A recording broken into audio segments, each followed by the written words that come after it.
E aqui, senhores, né, já quase concluindo, o portal, tá? O cadastro, né, para fazer o credenciamento, o acesso seguro, o acesso é por aqui, acesso livre dá uma série de consultas, toda a legislação que envolve as compras públicas estão nesse item, tá? E tem aqui o Fale Conosco, que o nosso amigo aqui disse que não funciona bem para a empresa, mas tem funcionado bem como apoio para os órgãos federais. Tá? Aqui nós temos também alguns portais específicos, né, de portais especializados, portal de medicamentos. Tá? Temos acesso também a treinamentos para servidores à distância por esse portal, por esses.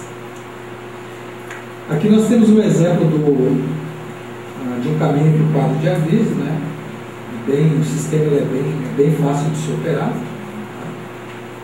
Muito tranquilo. Como se dão, as telas são bem interessantes.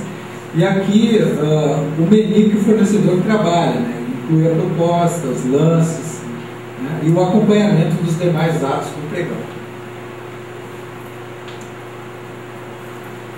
E aqui nós concluímos que o pregão está havendo uma migração das antigas formas de licitação para o pregão. Hoje nós vemos que tecnicamente já é possível licitar obras pelo sistema, ou seja, não há impedimento de se enviar uma planta eletronicamente para que o pregoeiro faça o julgamento.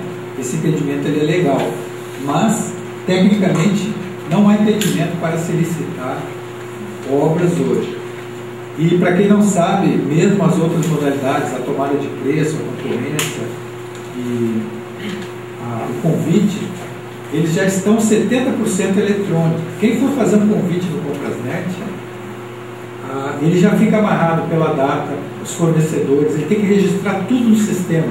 Então, para essas modalidades da 866 se tornarem eletrônicas, é simplesmente mudar o marco que regula, o marco regulatório. A partir daí, tá, é possível, tecnicamente é possível fazer essa.